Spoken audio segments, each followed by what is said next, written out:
Hello friends, मी Vishakha global online मराठीमध्ये आपल्या सर्वांचं स्वागत आहे. आजच्या सेशनमध्ये आपल्याला महाराष्ट्र स्टेट 2022 साठी पेपर 2 अर्थशास्त्र युनिट आहे पब्लिक इकॉनॉमिक्स, सार्वजनिक अर्थशास्त्र ज्याला म्हणतो. टॉपिक आहे टाइप्स ऑफ गुड्स, वस्तूंचे प्रकार. ठीक आहे, या विषयावरती आजच्या सेशनमध्ये आपल्याला बघायचं आहे. सो स्टार्ट करूया आजच्या सेशनला. सेशन स्टार्ट करण्यापूर्वी एक इम्पॉर्टंट सूचना किंवा संधी आहे त्या स्टुडंटसाठी जे स्टुडंट्स या वर्षीची सेट एक्झाम टार्गेट करत आहेत, जी होणार आहे आपली 26 मार्च 2023. ठीक आहे, 26 मार्चला येथे ही आपली एक्झाम होणार आहे, ज्याचे रजिस्ट्रेशन देखील आता 7 तारखेपर्यंत लेट फीस भरून आणखी चालू आहे. ज्यांचं रजिस्ट्रेशन बाकी आहे ते रजिस्ट्रेशन लवकरात लवकर करून घ्या, कारण हे ज्या लोकांना ही वर्षीची एक्झाम महत्त्वाची आहे त्यांच्यासाठीच आम्ही स्पेशल फुल कोर्स घेऊन आलो आहोत पेपर 2 अर्थशास्त्र इकॉनॉमिक्स साठी. ठीक आहे, या फुल कोर्समध्ये आम्ही तुम्हाला देणार आहोत संपूर्ण अभ्यासक्रमावरील मॉक टेस्ट, संपूर्ण अभ्यासक्रमावरील नोट्स, व्हिडिओ लेक्चर्स जे रेकॉर्डेड असणार आहेत आणि प्लस लाईव्ह लेक्चर्स देखील होणार आहेत तुमचे. ठीक आहे, आणि शिवाय PYQs देखील तुम्हाला मिळणार आहे. ठीक आहे, ज्यामुळे तुमचा प्रिव्हियस इयर क्वेश्चन पेपरचा देखील स्टडी या कोर्समध्ये होणार आहे. शिवाय पेपर 2 च्या संपूर्ण स्टडी मटेरियल सोबतच पेपर 1 चे संपूर्ण स्टडी मटेरियल देखील तुम्हाला अवेलेबल होणार आहे. या कोर्सची फीस आहे 10,000 रुपीज. सध्या त्याच्यावरती 30% डिस्काउंट आम्ही प्रोव्हाइड करत आहोत. आफ्टर डिस्काउंट या कोर्सची फीस होते 7,000. इकडे दिलेल्या कॉन्टॅक्ट नंबरवरती तुम्ही मेसेज करून लगेचच कोर्सला जॉईन होऊ शकता किंवा ग्लोबल ऑनलाईन नावाचं ॲप डाउनलोड करू शकता प्ले स्टोर वरून आणि लगेचच कोर्सला जॉईन होऊन आपल्या अभ्यासाला सुरुवात करू शकता. वेळ कमी आहे त्यामुळे लवकरात लवकर आपला कोर्स जॉईन करून अभ्यासाला सुरुवात करा. Okay, let's start today session. सुरू करू याच्या सेशनला. बघतोय आपण टाइप्स गुड्सचे कुठले कुठले आहेत, पब्लिक गुड्स आणि प्रायव्हेट गुड्स, ज्याला आपण सार्वजनिक वस्तू आणि दुसरा आहे प्रायव्हेट गुड्स म्हणजे खाजगी वस्तू असं आपण म्हणू शकतो. तर त्याच्यामध्ये वैशिष्ट्य काय आहेत हे आपण बघूयात. Public goods cause market failure due to the problem of missing market. आता इथे मिसिंग मार्केट जे आहे, पब्लिक गुड्स म्हणजे सार्वजनिक वस्तू ज्या आहेत ते मार्केट फेल्युअरसाठी प्रॉब्लेम असू शकतात. का तर market मिसिंगमुळे. Non-excludability. Benefit derived from pure public goods cannot be confined solely to those who have paid for it. Non-payers can enjoy the benefits of consumption at no cost of them. काय होतं, काही गोष्टी अशा आहेत ज्या गव्हर्नमेंटने सगळ्यांसाठी तयार केलेल्या आहेत, पब्लिक गुड्स असे तयार केलेले आहेत ज्याच्यामध्ये जे पे करतायत ते तर त्याचा वापर करू शकतात, पण जे त्यासाठी पे करत नाहीयेत ते सुद्धा त्याचा बेनिफिट घेऊ शकतात, त्याचा कन्झम्पशन करू शकतात. नेक्स्ट आहे non rival consumption. Each individuals enjoyment of good or service does not diminish others enjoyment. म्हणजे कसं असतं की एक वस्तू जर आहे ती जर एकाने वापरली तर दुसरा त्याचा वापर करताना कमी त्याला वाटायला येईल त्याचा वापर, असं होऊ शकत नाही. ते इथे सगळ्यांना समान एन्जॉयमेंट मिळणार आहे तिथं, किंवा त्याचा वापर सगळ्यांना सेम मिळणार आहे. MC of supplying a public goods to an additional individuals is 0. जरी आपण इंडिव्हिज्युअल म्हणजे वाढवले, त्याच्यामध्ये व्यक्ती वाढवल्या वापर करण्यासाठी, तर त्याच्यामध्ये काय होऊ शकतं, ॲडिशनल इंडिव्हिज्युअल्स म्हणजे झिरो त्याच्यामध्ये सप्लाय वेगळा होऊ शकतो. If a public good is supplied to one it is available to all. म्हणजे एकासाठी जरी ते पब्लिक गुड तयार झाला असला तरी ते सगळ्यांसाठी अवेलेबल असतं. नॉन रिजेक्टेबल. आता इथे काय आहे, नॉन रिजेक्टेबल म्हणजे जे रिजेक्ट करण्यात येणार नाहीत असे. The collective supply of pure public goods for all means that cannot be reject by people they defence. इथे काही प्युअर पब्लिक गुड्स आहेत ज्याच्यामध्ये ते कोणालाच रिजेक्ट करता येत नाही की मला ह्याचा वापर करायचा नाहीये, असे पण काही गुड्स आहेत. म्हणजे पब्लिक गुड्स जे आहेत त्याचे वेगवेगळे प्रकार आहेत. एक बघितला non excludability, non rival consumption, non rejectable. आणि आता the main reason why private sector cannot provide public goods in the difficulty in protecting the property rights. Property rights protect करताना पब्लिक गुड जे आहे ते तिथं का हेल्प करत नाही किंवा गोष्टी प्रोव्हाइड करू शकत नाहीत. Public goods are also known as collective consumption good. Collective consumption good असे देखील म्हणतात. कशाला? पब्लिक गुड्सला. का म्हणत असतील? कारण हे पब्लिक गुड्स जे आहेत त्याचा एकत्रितपणे वापर सगळेजण करत असतात. एकच वस्तू सगळेजण वापरत असतात. कलेक्टिव्हली कन्झम्पशन त्या गुड्सचं करत असतात, म्हणून त्याला कलेक्टिव्ह कन्झम्पशन गुड असं देखील म्हटलं जातं. कशाला? पब्लिक गुड्सला, नॉट प्रायव्हेट गुड्स. ओके.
आता आणखीन काय सांगता येईल? A quasi public good is near public good. हे क्वसी पब्लिक गुड जे आहे ते जवळपास पब्लिक गुडच असतात. As it poses some of the features of public goods. आता हे पण काय असतात, क्वसी पब्लिक गुड्स जे आहेत ते पब्लिक गुड्स सारखेच असतात पण पब्लिक गुड नसतात. पण त्याचे फीचर्स जे असतात ते असतात सार्वजनिक वस्तूसारखेच. त्याच्यामध्ये काय दोन प्रकार आहेत, सेमी नॉन रिव्हल और सेमी नॉन एक्सक्लुडेबल. सेमी नॉन रिव्हल मध्ये काय असतं, till a point more people using a part beach open wifi do not reduce the space speed available for or to others, but as number of users increase the speed reduces, same space become crowded. आता इथे एक उदाहरण दिलेलं आहे त्यांनी. Semi non रिव्हल कसं असतं की भरपूर लोक हे ओपन वायफाय किंवा बीच जे आहे ते वापरतात, पण कसं आहे जेव्हा तिथे लोक जमा होतात तेव्हा तिथे क्राऊड निर्माण होते, म्हणजे त्यातला बराचसा स्पेस वापरला जातो आणि मग दुसरे लोक ऍड व्हायला तिथे प्रॉब्लेम होतो कारण क्राऊड जमा झालेले असते. जसे इंटरनेट युजर्स जे आहेत तिथे क्राऊड जमा झाल्यामुळे त्याचा स्पीड रिड्यूस होतो. हे त्याचं उदाहरण आहे सेमी नॉन रिव्हल मध्ये पब्लिक गुड्स मध्ये. ओके, आता सेमी नॉन एक्सक्लुडेबल मध्ये काय आहे, although possible but it is difficult to exclude non-paying consumers like fencing the park, charging entrance fees to beach, putting accessing fees to Wi-Fi. आता semi एक्सक्लुडेबल मध्ये काय असतं, जे पब्लिक गुड्स आहेत, जे पार्क्स आहेत, तिथे आपण एंट्रन्स फीज ठेवतो, बीच साठी ठेवतो किंवा जे वायफाय आहे त्यांच्यासाठी काहीतरी फीस तुम्हाला पे करावे लागते. मग हे सुद्धा पब्लिक गुड्सच आहेत पण सेमी नॉन एक्सक्लुडेबल आहेत, म्हणजे ते वापरू शकता पण त्यासाठी तुम्हाला काही फीस पे करावं लागेल. आणि इथे काय होऊ शकतं, ते इथे गर्दीमुळे तुम्हाला प्रॉब्लेम येऊ शकतो किंवा स्पीड कमी भेटू शकते किंवा तुमच्या वापराला त्याचा वाटा जो आहे तो कमी येऊ शकतो. तर एक लास्ट स्लाइड वरती आपण बघितलं की पब्लिक गुड्स कसे असू शकतात आणि इथे दुसरे क्वसी पब्लिक गुड्स काय असतात ते इथे दाखवले आहेत. Okay,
public goods and private goods. परत त्याच्यामध्ये आपण बघतोय प्रायव्हेट गुड्स. आता पब्लिक गुड बघितलं, सार्वजनिक गुड्स कसे असतात ते बघितलं.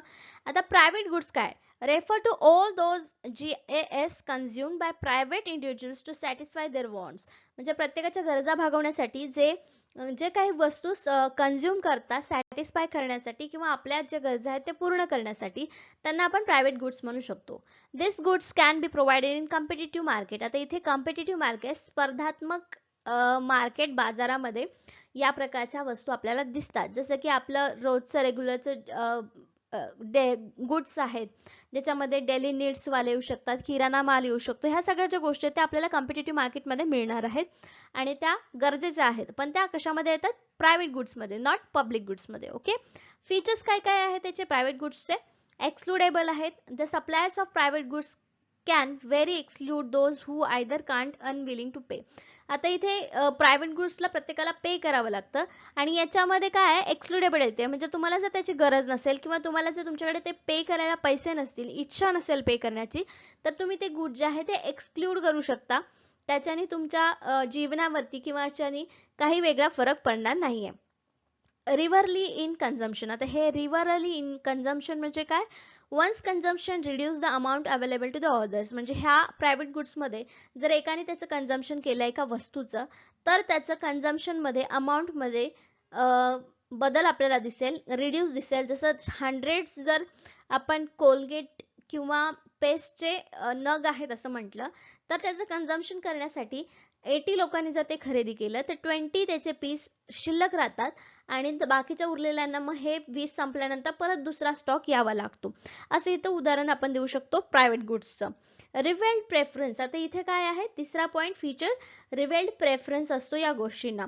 People reveal their preference effective demand and market price. Market price आणि इफेक्टिव्ह डिमांड वरती याचा सगळा सप्लाय वगैरे चालतो. The revealed preference are the signals for the producers to the produce goods that the individuals want. म्हणजे हे काय असतं?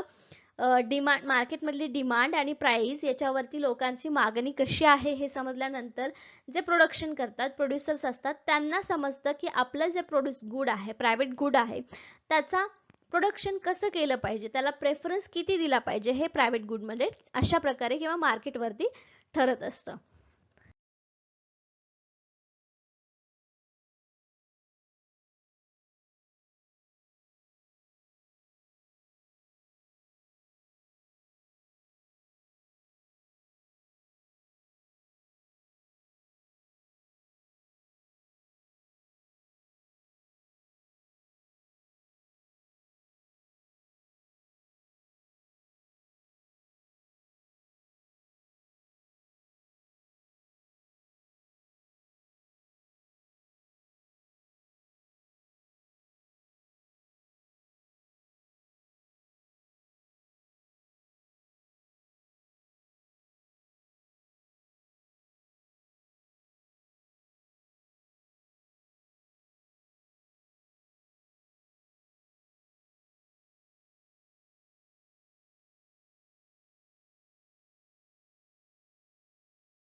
प्रायव्हेट गुड बघितला, पब्लिक गुड बघितला. आता बघतोय आपण merit goods. Merit goods R.A. मॅसग्रीव 1959 मध्ये होतं मेरिट गुड्स. आता ते मेरिट गुड्स काय आहेत? Those goods whose consumption and use are to be encourage are merit goods. For example education. आता हे गुड्स कसे आहेत ज्याचं कन्झम्पशन चांगलं आहे किंवा त्याचा यूज करण्यासाठी लोकांना एनकरेज केलं जातं, त्याला मेरिट गुड्स म्हणतात. आणि एक्झाम्पल दिलं आहे एज्युकेशन. या सेटमध्ये एक क्वेश्चन आला होता मेरिट गुड्स वरती. मेरिट गुड्स कुठले आहेत ऑप्शनपैकी एक निवडायचं होतं आणि त्याचं ऑप्शन करेक्ट होतं education. Merit goods are reveal and excludable. हे मेरिट गुड्स जे आहेत ते रिव्हेल असतात आणि एक्सक्लुडेबल असतात. तुम्ही त्याला एक्सक्लूड करू शकता. Merit goods are socially desirable goods and promote social welfare.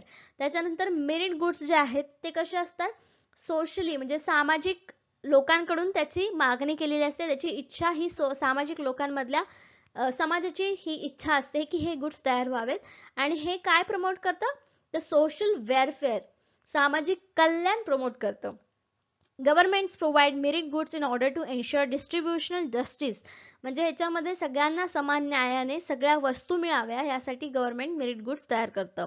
These are the goods which the government feel if the people will under consume the proceeds produce, so these goods should be subsidized or provided free. Example education, mid day meals, essential food articles. तर काय होतं, हे जे merits goods आहेत जर सरकारला वाटलं की याच्यामधून लोकांचं कल्याण आपल्याला साधायचं आहे आणि त्यासाठी हे मेरिट गुड्सचे प्रोडक्शन करणं गरजेचं आहे, तर त्यासाठी गव्हर्नमेंट सबसिडी सुद्धा प्रोव्हाइड करते. जसं की काही गोष्टी फ्रीमध्ये सगळ्यांना अवेलेबल करते. इथे एक्झाम्पल दिलेलं आहे की एज्युकेशन फ्रीमध्ये देते. मिड डे मील, प्रत्येक स्कूलमध्ये आता मिड डे मील म्हणजे इंटरव्ह्यूमध्ये तुम्हाला जेवण जे आहे ते शाळेतच मिळणार. अशा पण काही स्कीम आल्या होत्या जे मेरिट गुड्समध्येच त्याचा समावेश होतो. इसेन्शियल फूड आर्टिकल्स, त्याच्यामध्ये काही अत्यावश्यक फूड आहे, जेवण आहे, ते सुद्धा गव्हर्नमेंटकडून दिलं जातं. आणि हे सगळं काय असतं, तर मेरिट गुड्स असतं. हे R.A. मॅसग्रीव 1959 मध्ये त्यांनी हे मांडलेलं आहे merit goods. Public goods, private goods, merit goods. Okay.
अजून काय सांगू शकतो मेरिट गुड्स बद्दल.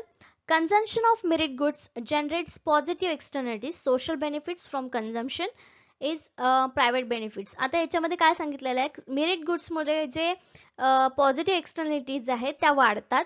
म्हणजे त्याच्यामध्ये काय होतं, सोशल बेनिफिट जे कन्झम्पशन करतात त्यांच्यामध्ये सोशल बेनिफिट जास्त असतो प्रायव्हेट बेनिफिट पेक्षा. एज्युकेशनचं एक्झाम्पल त्यांनी दिलं मेरिट गुड्समध्ये. जर एज्युकेशन घेतलं तर जे एज्युकेशन घेणार आहेत त्यांचा सगळ्यांचा फायदा होणार, ना की गव्हर्नमेंटचा. प्रायव्हेटली त्याचा कोणालाही फायदा होणार नाहीये, पण जे त्याचा बेनिफिट घेणार आहे त्याला मात्र त्याचा फायदा होणार आहे. A merit good is a product that society values and just the people should have regardless of their ability to pay. आता याच्यामध्ये काय आहे, सोशल व्हॅल्यू जे आहे ते म्हणजे लोकांना समजलं पाहिजे की हे गुड्स आपल्यासाठी आहे, मेरिट गुड्स, आणि यासाठी लोकांनी स्वतः पे करता आलं पाहिजे, असं एबल झालं पाहिजे. With merit goods individuals may not act their own interest due to the imperfect information. याच्याबद्दल काही जास्त इन्फॉर्मेशन काही लोकांना नसते, त्यामुळे ते त्याच्यामध्ये इंटरेस्ट घेऊ शकत नाही. दॅट इज दे डोंट फुली understand the private benefits of their consumption. म्हणजे काही जणांना माहितीच नसतं की हे जर आपण कन्झ्युम केलं तर याचा फायदा आपल्याला काय होतोय. Information failure is an important aspects of merit goods issue. हा एक इश्यू आहे मेरिट गुड्सचा, की त्याची इन्फॉर्मेशन सगळ्या लोकांना मिळत नाही, इम्पॉर्टन्स त्याचा सगळ्या लोकांपर्यंत पोहोचत नाही, आणि त्यामुळे मग पे करायला किंवा त्याच्याबद्दल टॅक्स देण्यासाठी वगैरे लोक मागे हटतात.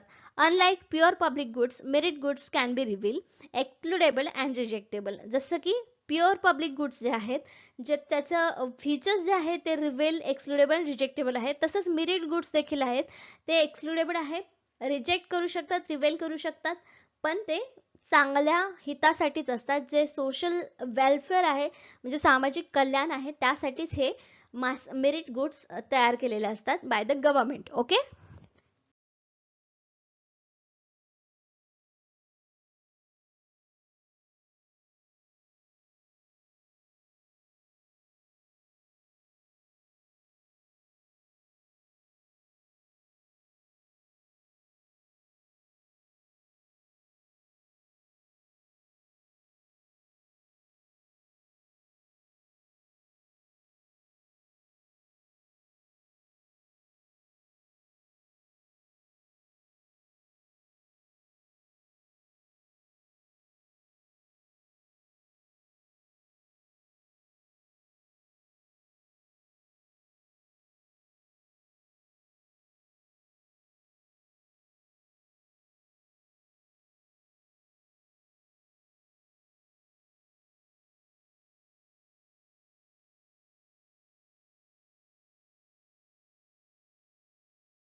आता मॅस्ग्रुनी 1959 मध्ये जे दिलं मेरिट गुड्स आणि पब्लिक गुड्स दोन्हीमध्ये काय काय पॉइंट्स आहेत ज्याच्यावरून आपण ओळखू शकतो की ही मेरिट गुड्स आहे, पब्लिक गुड्स आहे. ओके. आता merit goods provided by public and at the time of private sector, times bye private sector. काही वेळेस हे प्रायव्हेट सेक्टर कडून पण प्रोव्हाइड केले जाऊ शकतात merit goods. Provided and funded by the government. Public good हे पूर्ण टोटली गव्हर्नमेंट कडून होतं. पॉझिटिव्ह MC म्हणजे marginal cost of supplying the additional users. जे काय ॲडिशनल युजर्स त्याच्यामध्ये ऍड होतात त्याच्यामध्ये पॉझिटिव्ह मार्जिनल कॉस्ट आपल्याला दिसतो मेरिट गुड्सच्या बाबतीत. पब्लिक गुड्सच्या बाबतीमध्ये कलेक्टिव्ह कन्झम्पशन असतं, म्हणजे सगळे मिळून त्याचा वापर करतात. याच्यामध्ये आपल्याला एक एक ऍड होत जाईल तसं त्याचा वापर कसा होतोय ते दिसतो. त्याचा मार्जिनल कॉस्ट जो आहे तो चांगला असतो, पॉझिटिव्ह असतो. Limited in supply due to the high opportunity cost. आता इथे हाय अपॉर्च्युनिटी कॉस्ट असल्यामुळे सप्लाय जो आहे तो लिमिटेड प्रमाणात होतो. जसं की आपण इथे उदाहरण घेतलं एज्युकेशनचं. आता इथे लार्जली अनकन्स्ट्रेंड इन सप्लाय, ह्याच्यामध्ये भरपूर प्रमाणामध्ये त्याचा वापर केला जाऊ शकतो. Rival in consumption, non rival in consumption. Excludable like private education and health care facilities. आता ह्याच्यामध्ये मेरिट गुड्स जे आहेत ते एक्सक्लुडेबल आहेत का? द प्रायव्हेट एज्युकेशन काही लोकांना परवडत नाही, इंग्लिश मिडियमला सगळ्यांनाच टाकणं परवडत नाही, त्यावेळेस ते अशी मेरिट गुड्स जे आहेत ते टाळतात. त्याच्यानंतर हेल्थ केअर आहे, मोठ्या मोठ्या हॉस्पिटल्सची बिलं काही लोकांना परवडत नाही, मग त्या ठिकाणी ते जाणं टाळतात. मग ही फॅसिलिटी जे आहेत ते तिथे एक्सक्लूड करतात. म्हणजे मेरिट गुडमध्ये हे एक्सक्लुडेबल एक फीचर आहे. पण पब्लिक गुड्स जे आहे ते नॉन एक्सक्लुडेबल आहे, leading to the problem free rider.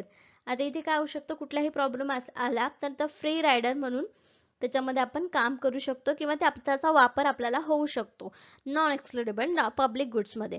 रिजेक्टेबल by those unwilling to pay for GAS. Okay, म्हणजे हे रिजेक्टेबल आहे. मेरिट गुड्स जरी चांगले असले तरी ज्यांना हे परवडत नाही किंवा ज्यांना पे करण्याची इच्छा नाहीये, पे करू शकत नाहीत, त्यांच्यासाठी हे रिजेक्टेबल आहे मेरिट गुड्स. ओके, पण पब्लिक गुड्स मध्ये non rejectable funded by the general taxes. हे जे आहे ते रिजेक्ट करू शकत नाही आणि कशाने फंड केलेला असतो तो, द जनरल टॅक्सेस. जो टॅक्स कोण भरतो, जे त्याचा पब्लिक गुड्सचा जे वापर करतात तेच टॅक्स भरतात. म्हणजे आपण स्वतः ते पब्लिक गुड्स वापरत असतो, नॉन रिजेक्टेबल असतात. Those goods whose consumption and use are to be discouraged or non-merit goods or demerit goods are alcohol. आता आपण टाइप्स बघतो आहोत गुड्सचे, तर त्याच्यामध्ये काही गुड्स असे पण आहेत की कन्झम्पशन मध्ये डिस्करेज करतात लोकांना, म्हणजे ते इनकरेजचा अपोजिट डिस्करेज करतात. त्याला आपण काय म्हणतात, नॉन मेरिट गुड्स और डिमेरिट गुड्स. दोन वर्ड्स आहेत त्याला, एक आहे डिमेरिट गुड्स आणि एक आहे non merit goods. Merit, non merit और डिमेरिट. एक्झाम्पल आहे अल्कोहोल. मेरिटचं उदाहरण होतं एज्युकेशन, जे सगळ्यांना हवं आहे किंवा त्याचा फायदा लोकांना होतो, आणि दुसरं आहे alcohol, non merit demerit good येतं. Tragedy of commons, Garrett Hardin 1968. Freedom in the commons brings tragedy to all, याच्यामध्ये हे संकल्पना होती. It is a tendency for any good which is rival and non excludable to be overused and undetermined. तर इथे काय दिले, tendency काय असते लोकांची ह्याच्यामध्ये की हे रिव्हिल आहे, नॉन एक्सक्लुडेबल आहे आणि याचा वापर जो ओव्हरयूज होतो, अंडर मेंटेन, अशी त्याची टेंडन्सी असते. As a common resources are not own, ह्याच्यामधले रिसोर्सेस जे असतात ते स्वतःचे नसतात. So it is difficult to prevent anyone from the consuming this goods. म्हणजे याच्यामध्ये आपण कोणालाही अडवू शकत नाही याचं कन्झम्पशन करण्यापासून. People have the intention to gather or consume more common resources before the others. Common resources are like wildlife can be subjected to the tragedy of commons. The resources must be carefully maintained to remain useful, but there is a little incentive for others to invest in the maintenance. तर याच्यामध्ये काही लोकांनी maintain करण्यासाठी स्वतः त्याच्यामध्ये भाग घेतात. TOC can be regarded as a type of externality where any investment in maintenance by an individual users provide external benefits to other. याच्यामध्ये काय करतात लोक की आपण स्वतः त्याच्यामध्ये म्हणजे गव्हर्नमेंटचा कुठलाही सहभाग असो अथवा नसो, पण स्वतः आपल्या फायद्यासाठी त्याच्या बेनिफिट्स स्वतःला मिळण्यासाठी, एक्सटर्नली त्याचे बेनिफिट्स मिळवण्यासाठी स्वतः त्याची काळजी घेत असतात, त्याला चालवतात. पण ते कसे गुड्स असतात, नॉन मेरिट किंवा डिमेरिट गुड्स असतात. एक्झाम्पल अल्कोहोल आहे, त्याच्यावरून आपल्याला डिमेरिट्स किंवा नॉन मेरिट गुड्स कसे असतात किंवा त्याची वैशिष्ट्य काय आहेत हे आपण सहजपणे सांगू शकतो.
आता आपण बघतोय problems in insurance market, factor behind the incomplete market.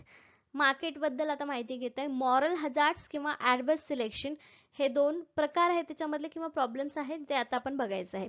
पहिले बघतोय moral hazards. When people tend to engage in riskier behaviour when they are insured against losses resulting their behaviour, म्हणजे त्यांचं जे वागणं आहे त्याच्यामध्ये त्यांना लॉस होणार आहे, तोटा होणार आहे हे माहिती असून आपली रिस्क त्याच्यामध्ये घेत असतात. Example, drivers may take more risk on the road when they know the insurance company will pay for damages. म्हणजे ह्याच्यामध्ये कसं सांगतायत मॉरल हजार्ड्स मध्ये की आपल्याला माहिती आहे की आपण इन्शुरन्स कंपनीकडून आपला इन्शुरन्स काढलेला आहे, त्यामुळे ड्रायव्हर जे आहेत ती आपली ड्रायव्हिंग जे आहे ते रिस्क घ्यायला तयार असू शकतात रोडवरती. का? तर इन्शुरन्स कंपनी एखादा डॅमेज झाला तर पे करेल म्हणून. Moral hazard is a name given to the negative behavior that can arise from the individuals being insured. When an individual's group or even country is insured, they may take a greater risk than if they are not insured. म्हणजे याच्यात काही काही groups आणि individuals पण आहेत जे greater risk असतात, म्हणजे मोठी रिस्क ते घेऊ शकतात जरी ते इन्शुर्ड नसले तरी. फॉर एक्झाम्पल, इथं आपल्याला एक सांगितलं की इन्शुरन्स कंपनी पे करेल, डॅमेजसाठी पे करेल आणि हे त्यासाठी ड्रायव्हर मग रोडवरती रिस्क घ्यायला तयार असेल. हा मॉरल हजार्ड झालं. आता इथे काय सांगितलं, for example, individuals who take out dental insurance may follow a less religious rigorous oral hygiene regime than those who do not. ज्याच्याकडे इन्शुरन्स नाहीये तो जास्त आपली डेंटल हेल्थची काळजी घेईल, पण ज्याच्याकडे इन्शुरन्स आहे तो त्याची काळजी घेणार नाही. असं हे मॉरल हजार्डचा प्रॉब्लेम आहे मार्केटमध्ये.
आता ऍडवर्स सिलेक्शन काय आहे? ऍडवर्स selection occurs when there is a asymmetric unequal information between buyers and sellers. This unequal information distorts the market and leads to the market failure.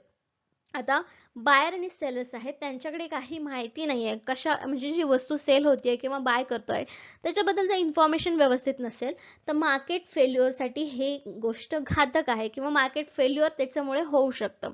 For example, buyers of insurance may have better information than seller.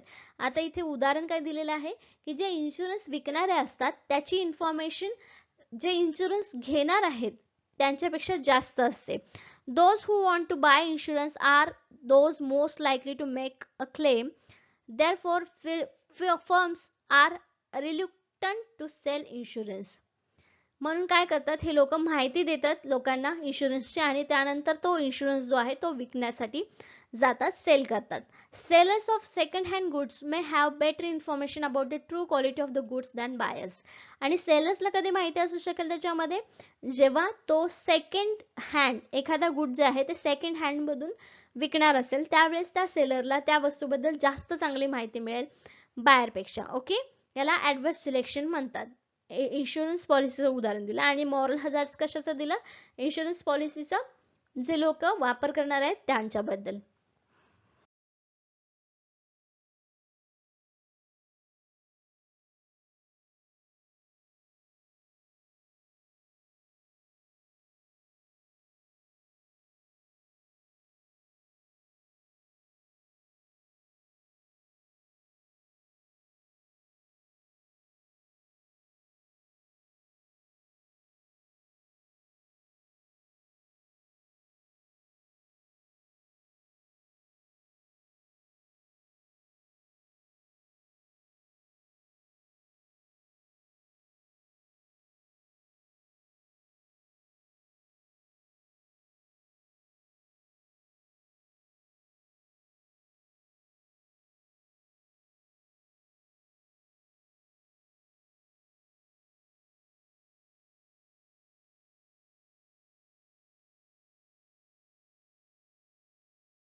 आता बघतो आपण lemon market काय आहे.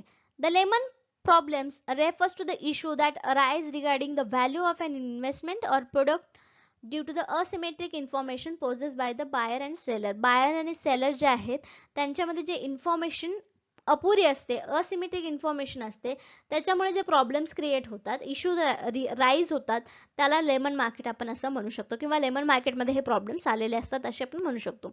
Lemons problem आता काय आहे. The lemons problem was put forward in research paper. आता research पेपरमध्ये हा जो प्रॉब्लेम आहे तो पुढे मांडला गेला. The market for the lemons, quality uncertainty of the market mechanism, written in the late 1960s by George A. Akerlof, an economist and professor at the University of California, Berkeley. The tag phrase identifying the problem came from the example of used car Akerlof used to illustrate the concept of asymmetric information as defective used car are commonly referred to as a lemon. आता defective car जी आहे, second hand car आहे पण ती defective आहे, ती sale करण्याच्या बाबतीत जेव्हा प्रॉब्लेम्स येतात त्याला आपण लेमन प्रॉब्लेम्स असं म्हणू शकतो. लेमन मार्केट त्याला आपण असं म्हणू शकतो.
आजच्या सेशन मध्ये आपण काय काय बघितलंय.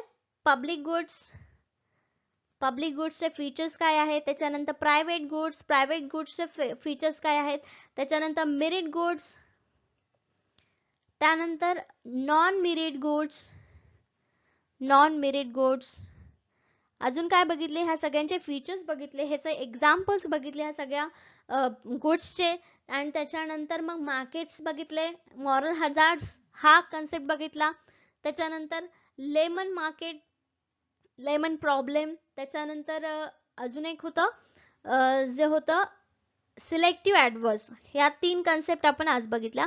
म्हणजे आजच्या सेशनमध्ये आपण एवढं सगळं बघितलेलं आहे पब्लिक फायनान्स या युनिटमधलं. नेक्स्ट सेशनमध्ये पब्लिक युनिटवरचं आपलं 5th लेक्चर असणार आहे आणि त्यामध्ये आपण आणखीन टॉपिकचे काही पॉइंट्स कव्हर करणार आहोत. आजच्या सेशनसाठी धन्यवाद.